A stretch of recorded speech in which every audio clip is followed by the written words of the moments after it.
요즘 분위기와 네. 앞으로의 시장 어떻게 네네. 좀 될 거라고 보십니까? 오세훈 씨가 이제 토지거래 허가를 이제 제한한 이후로 시장은 또 잠잠했어요. 초반에 잠잠했는데 지금은 그래도 조금 움직이곤 있어요. 그러니까 그때보다는 조금 움직이고 있고 또 이제 주변에 이제 우리 회원분들도 이제 또 매수를 하시는 분들도 한둘씩 생기고 또 기존에 거래가 돼서 이제 또 갈아타기 하시는 분도 계시고 예전에 왜 제가 2022년 말에 마곡지구 사주셨던 분이 있었잖아요. 네, 최저가. 네, 최저가로. 근데 이제 거의 그분이 이제 2년 차가 되니까 그거는 이제 비과세로 파신 거예요. 아, 벌써 그렇게 됩니까? 그렇죠.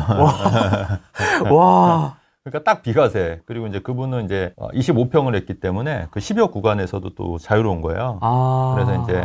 그래서 이제 그거 팔고 요번에 또 저랑 이제 의논해서 또 다른데 요번에는 이제 재건축 쪽으로 그렇게 매수를 하셨어요. 그만큼 불렸다는 얘기네요. 그렇죠. 한 몇 억 불렀죠. 한 3, 4억 정도는 된 것 같아요. 3, 4억 정도. 기억나시죠, 여러분? 23년도 그때 초에 예. 마곡 기억나시죠? 그때 완전히 바닥이었을 때. 네, 그때 그때 이제 저희가 다 보여드렸었는데. 맞아요. 예. 그래서 이제 그거 사셔가지고 요번에 또 갈아타기 하고 이제 사는 데는 조금 이제 저렴한데 월세로 들어가시는 거. 월세로 새 아파트로 들어가세요. 그러니까 삶의 질도 좀 나아지시 더 뭐 삶의 질도 크게 어차피 마곡지구도 새 아파트였으니까 삶의 질도 나쁘지 않은데 이제 재건축 이제 투자해놓고 서울에 있는 재건축 투자하고 이제 본인은 좀 월세로 들어가는 걸로. 마곡급의 수준을 월세로 한다는 거는 소득이 어느 정도 좀 받쳐주시는 분인가요? 근데 요번에 그 인천으로 왔어요, 대신에. 그러니까 마곡에 월세로 간 건 아니고 좀 돈을 좀 아끼기 위해서. 근데 본인이 소득이 물론 있고 이분이 또 그 일도 그러니까 조그맣게 사업도 하지만은 그 자영업 커피 있지 않습니까? 무인 카페. 무인 카페도 운영을 하시는 분이라서 그 생각보다 나쁘지 않다고 하더라고요. 그래서 그거 2개 운영하고 계시고 그러니까 소득은 그렇죠. 소득은 뭐 직장인들보다는 좀 낮고 하니까 그래서 본인은 이제 검단 쪽으로 월세 들어가시고 이제 검단 월세가 많이 싸요 지금. 그래서 많이 싸니까 또 그 판 자금은 이번에 재건축으로 갈아타는 걸로. 검단 신축하시니까. 그렇죠. 그러면 조금 더 공격적으로 하시는 거네 이번에는. 그렇죠. 이제 그 신축에서 이제 2년 딱 채웠으니까 비과세 됐을 거 아니야. 그러니까 양도세가 이제 안 나오니까 그렇게 하고 이제 여기는 이제 재건축은 조금 한 5, 6년 정도 예상하고 좀 길게 보고 이제 재건축 묻어두고 나중에 이제 입주를 하게 되면은 또 입주하는 전략으로 그렇게 좀 의논이 돼가지고 이번에 계약을 했고 계약서는 이제 이번 주 토요일 날 쓰기로 그렇게 했습니다. 가계약금을 입금하고. 네. 좋겠다. 네, 그런 상황이죠. 네. 네. 방송에 아마 이런 얘기도 많이 했을 거예요. 그 신축 아파트 프레임TV에서도 많이 언급을 했는데 신축 아파트보다는 이제 차라리 토지거래 허가 지역에 있는 재건축이 어떻겠냐 이제 그 중에 이제 하나가 이제 음마 아파트였잖아요. 네, 근데 이제 최근에 이제 이런 기사가 이제 뜨는 거예요. 근데 사실 저는 이런 부분을 미리 좀 어느 정도 예상을 하고 있었던 부분이 있었어요. 근데 이게 불과 일주일 전의 기사고 제가 아마 방송에서 말했을 때는 아마 작년 한 11월, 11월 요때쯤에 아마 얘기를 했었을 거예요. 강남 재건축. 네, 강남 재건축 좀 관심 가지시는 게 괜찮겠다. 그리고 그때는 토지거래도 허가가 해제가 안 됐을 그럴 때였잖아요. 그래서 이렇게 한번 해보면은 어떻겠냐. 이제 요게 이제 제가 이제 방송에서도 얘기했지만 실제로 이제 요때 이제 상담을 오셨던 분들한테 이제 음마아파트를 이제 추천을 했던 거예요. 그래서 몇 분 사셨는데 그 중에 이제 한 분이 이제 여기 이제 실거래가 제가 갖고 왔어요. 네. 여기 보시면 이제 맨 밑에 보시면 최근 거부터 이렇게 좀 밑으로 맞아요. 가보면 네. 35억부터 해서 이렇게 쭉 있거든요. 네. 29억 5천까지. 네. 그래서 이제 29억 5천이 제가 그 사드린 거예요. 2024년 11월에. 11월 25일 계약해서 등기가 이제 2월 달에 했으니까 3개월 정도 이제 걸렸던 거고 29억 5천에 사고 29억 3,500이 찍히니까 조금 약간 속상해 하셨거든요. 왜냐면 이랬어요? 네, 약간 그래도 왜요? 자기가 이제 최고가니까 네. 그랬는데 이제 바로 또 이제 그로부터 30억 4천 이렇게 쭉쭉 이렇게 찍혔잖아요. 네. 그래서 35억. 35억 5천도 찍혔고. 네. 같은 층. 네, 맞아요. 35억. 네, 그러니까 한 6억 정도가 이제 실거래로 이제 오른 거고 실제로는 지금 호가는 지금 37억에 나와 있어요. 아파트가. 그러니까 이제 내일 모레 40억. 진짜. 네. 그러니까 이제 이때 이분은 근데 그때 말씀드렸듯이 아예 무주택이셨던 분이었다고 말씀드렸잖아요. 이분 맞습니다. 같은 경우 케이스가. 그러니까 다른 분들은 그래도 이제 갈아타기, 그러니까 잠시 팔고 이제 오셨던 분들도 있고 이제 많이 그렇게 했는데 이분은 이제 아예 그냥 이제 무주택이었었는데 한 번에 그냥 오셨는데 어쨌든 굉장히 잘 된 케이스죠. 그러면 뭐 37억만 해도 37억 5천만 하더라도 한 8억 정도잖아요. 그게 불과 6개월도 안 된 거죠, 왜냐면 11월 달에 계약을 했으니까.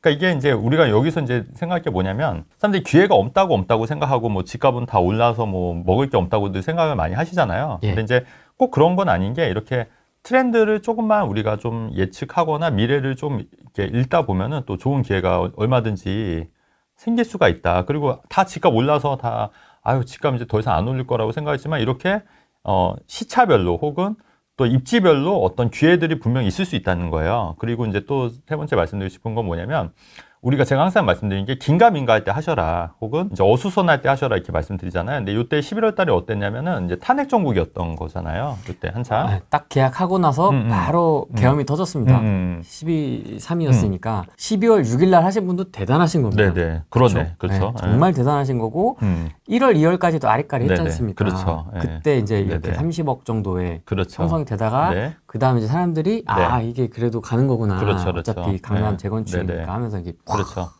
네. 근데 이제 여기를 이제 선택했던 이유 중에 하나가 이제 그때 이제 한참 반포라든가 이런 데 이제 복귀를 해보면 반포라든가 이런 신축들이 계속 올라왔고 그러다 보니까 이제 오히려 이런 재건축이 제가 볼 때는 더 좀 싸 보였던 거예요. 상대적으로. 그러니까 우리가 이제 저평가를 판단할 때 절대적인 가격을 볼 게 아니라 상대적으로 항상 보셔야 된다고 말씀드리는 건데 상대적으로 좀 가격이 싸 보였기 때문에 어차피 실거주를 하실 수 있다고 하면은 오히려 또 좋은 기회가 될 수 있다고 판단했고 그리고 이제 음마 같은 경우에는 그 전까지는 약간 좀 비대위랑 좀 약간 좀 갈등들이 있었는데 어느 정도 그런 것도 좀 해소될 여지도 좀 있었던 것도 이제 내부 사정도 좀 알았기 때문에 좀 좋은 기회가 될 수도 있지 않았을까 해서 제가 이제 적극적으로 좀 많이 밀었던 아파트고 실제로 그거를 방송에서도 누차 언급을 했던 거예요. 그러니까 재건축 같은 거 강남 근데 그때는 이제 아마 그 어떤 아파트라고 얘기를 안 했죠. 왜냐면 이제 그렇게 되면 또 시장이 왜곡될 수도 있는 거니까. 근데 지금 지난 얘기를 이제 하는 거니까 말씀드리는 거고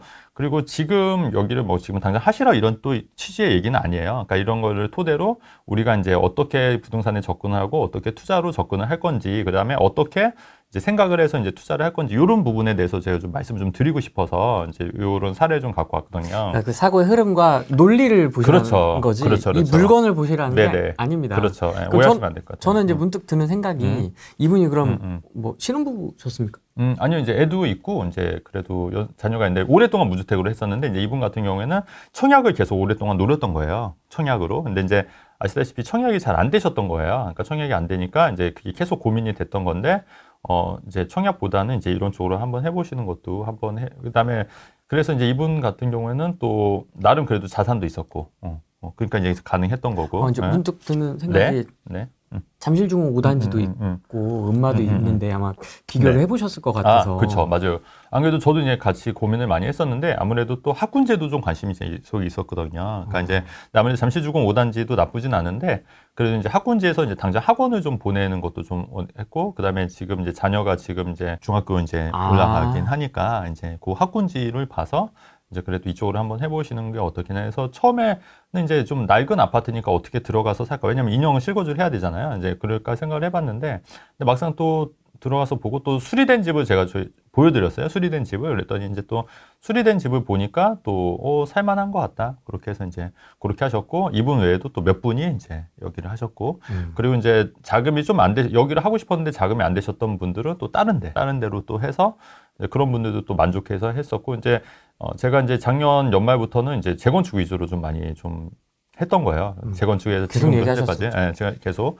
근데 이제 그게 단기간에 이렇게 뭐 한 7, 8억 정도를 이제 했다고 했기 때문에 6개월에서 그러면 사실 이게 정말 이제 그러니까 우리가 또 한 가지 선택할 게 뭐냐면 어떤 선택을 하느냐에 따라서 이렇게 자산 가격이 정말 이렇게 많이 이렇게 변할 수가 있다는 거예요. 그리고 이제 실제로 잠실에 그 신축 아파트를 갖고 있는 분한테는 이제 그걸 빨리 정리하시고 재건축으로 오셔라라고 이제 추천을 드려서 실제로 이제 그렇게 당일날 매도, 당일 매수 전략으로 해서 왜냐면은 팔았는데 이게 또 못 사면 안 되잖아요. 그러니까 요게 이제 그 계좌가 나올 때 요거를 이제 계좌를 받아서 그런 식으로 접근해서 또 그렇게 옮겨 타신 분도 계시고 왜냐면 또 팔았는데 이제 또 이게 물건이 없으면 안 되니까 그래서 이제 요거 계좌 나올 때 요 자기 계좌를 줘서 이제 돈 받고 이제 그렇게 하는 식으로 그렇게 해서 이제 실제로 입주하셨던 분도 계시고요. 사례가 굉장히 많아요. 그리고 이제 여기 이제 못 하셨던 분은 이제 또 다른 이제 토지거래 허가 지역에 이제 재건축 단지. 근데 거기는 여기보다 속도가 좀 더 빨라서 물론 입지는 좀 떨어지지만 이제 속도가 빠른 더 재건축으로 이제 가신 분도 계시고 거기는 이제 입주하셔가지고 또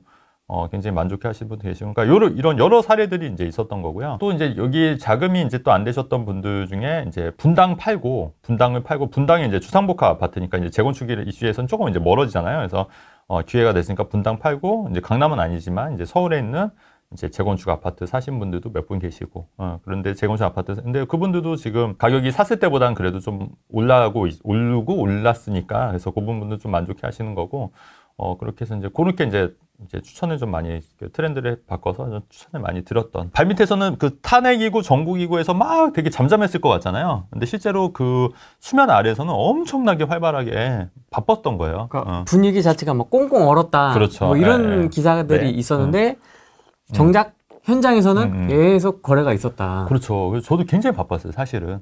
그 와중에. 근데 이제 굉장히 바빠서 아시잖아요. 그래서 가끔 좀 막 힘들다고 제가 막 너무 바쁘니까 막 그런 얘기도 하소연도 막 하고 그랬었는데, 그러니까 바쁘니까 이게 나름 뭐 바빠서 좋기도 하지만 또 힘든 면도 있잖아요, 물론. 그러니까 그렇게 해서 이제 계약들이 좀 많이 이제 이루어진 사례들이 굉장히 많다. 그리고 이제 그 트렌드를 어떻게 읽느냐에 따라서. 근데 만약에 이 당시에 그 막 이미 다 올라버린 그 당시에 뭐 잠실에 이제 많이 오른 신축 아파트라든가 아니면 또 이제 고가 아파트들이 많이 오른 데 있지 않습니까? 그런데 들어가셨으면 이 정도의 차익은 아니셨을 거예요. 이제 조금 올랐긴 하지만, 그러니까 어떤 선택을, 그 당시에 어떤 선택을 하고 어떻게 결정을 하고 어떻게 이제 계약을 하냐에 따라서 전체 이제 완전히 이게 차별화가 이제 일어나는 거죠. 그래서 이제 제가 또 하고 싶은 얘기 뭐냐면, 아무래도 저도 이제 현장에 있다 보니까 이게 말만 하는 또 전문가랑은 다른 게, 현장에서 일어나는 일들에 대해서 여러분한테 전달을 해드리는 거기 때문에 그게 막 좀 터무니없는 얘기도 아니고 굉장히 현실성이 있는 얘기긴 한데, 이제 받아들이는 사람은 이제 모르면 또 그걸 모르는 거고, 그러니까 제가 이렇게 보면은 항상 얘기가 지나고 나서 보면은 제 얘기가 이제 이렇게 현실화된 경우는 굉장히 많이 있었을 거라고 보시는 거고, 그래서 이제 음악 같은 경우도 제가 이제 가난 재건축 얘기했지만 지금 이제 기사가 되는 거예요. 지금 이제 와서. 그리고 실제로 이제 가격을 이제 보시면은 이제 그때가 정말 좋은 타이밍이었구나, 이렇게 좀 말씀을 드리는 거죠. 지금 순식간에 이렇게 올랐지 않습니까? 두 달, 세 달 만에. 앞으로는 좀 어떻게 될 거라고 보세요? 그래서 이제 그러니까 괜찮은데, 여기는 이제 만약에 그러니까 장기적으로 보면은, 예를 들어서 여기가 이제 그 추가 분담금이 뭐 2, 3억 정도 되고 하더라도 제가 볼 때는 여기가 이제 재건축 완공이 되면 저는 최소 60억 이상은 간다고 봐요.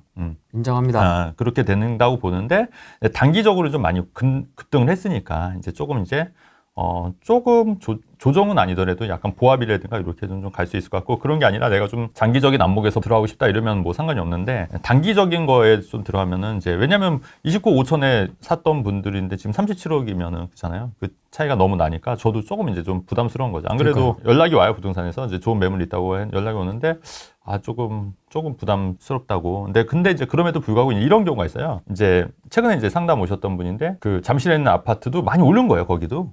대형 평형이어서. 근데 그분은 사실은 여기 올랐어도 그 자기 아파트도 많이 올랐기 때문에 지금 갈아타도 괜찮죠. 그런 분들은. 이미 많이 자기도 올랐으니까. 그런 분들은 뭐 크게 뭐 문제가 없어요. 왜냐면은 여기 올랐지만 자기가 살고 있는 아파트도 올랐잖아요. 근데 이제 그런 게 아니라 이제 조금 진짜 영끌해서 이제 사야 되시는 분들, 이제 그런 분들한테는 조금 부담이 되는 거는 있죠, 사실은. 그런 부분은 이제, 그래서 다 또 개인마다 또 다 달라져요. 근데 이미 이제 갖고 있는 것들 중에서, 여기가 뭐 오르고 올랐어도 내가 갖고 있는 게 한 뭐 4억 올랐으면 그 차익이 그게 크진 않으니까. 그래서 이렇게 갈아타는 것도 뭐 나쁜 전략은 아닐 수 있다. 뭐 이런 말씀 드리는 거죠. 이 사례 제가 왜 갖고 왔냐면, 뭐 많이들 좀 오해하시는 게, 제가 이제 맨날 그 뭐 소액 투자 얘기하고 뭐 1, 2억으로 할 수 있는 것들 막 이런 얘기 하다 보니까 제가 이제 큰 거를 안 한다고 생각하시는 분들이 간혹 있는 것 같아요. 그래서 아니에요. 큰 거 저도 많이 하는데, 근데 이제 소액 투자를 제가 이제 자주 얘기하는 게 뭐냐면, 그럼에도 불구하고 이제 돈이 없으신 분들도 많지 않습니까? 그 없으신 분들. 그러면 그런 분들은 그냥 손 놓고 있으란 얘기냐? 아니고, 나름 그런 분들도 방법이 있다는 얘기를 좀 하고 싶고, 그런 얘기를 제가 또 얘기하는 거잖아요. 그래서 어떤 또 유튜버 분들은 오히려 강남만 얘기하신 분들이 있어요. 사실 강남만 얘기하면 굉장히 편해요. 그리고 이제 그런 부분에 대해서도 욕먹을 일 없고. 욕먹을 일도 없고. 근데 저처럼 막 이렇게 소액 투자 얘기하고 하면은 잘못하면 더럽게 먹을 수 있는 거잖아요, 사실은. 맞아, 리스크가 있죠. 리스크가 있는데. 근데 그럼에도 불구하고 제가 소액 투자를 얘기하는 거는 돈 많은 사람들만 들을 게 아니라, 돈 적은, 돈 없이 또 시작하는 사회생활 초년생들이나 이런 분들도 제 얘기 듣고 이렇게 불리면 되잖아요. 그리고 제가 그걸 했지 않습니까? 저도 소액 투자로부터 시작해서 지금 뭐 이렇게 크게 불린 거잖아요. 저도 처음부터 뭐 강남 아파트 살 수 있는 여력이 됐던 건 아니다 보니까 소액 투자를 할 수밖에 없었던 거예요. 근데 대부분의 많은 전문가들이 이런 소액 투자를 얘기를 못 하는 이유가, 저는 그렇게 생각해요. 본인들이 안 해봐서 그래요. 본인이 뭐 3천만 원, 5천만 원 갖고 소액 투자 해봤냐고요. 안 해봤으니까 얘기 못 하는 거예요. 얘기를 못 하는 거예요. 저는 그렇게 생각하거든요. 근데 저는 해봤다고요.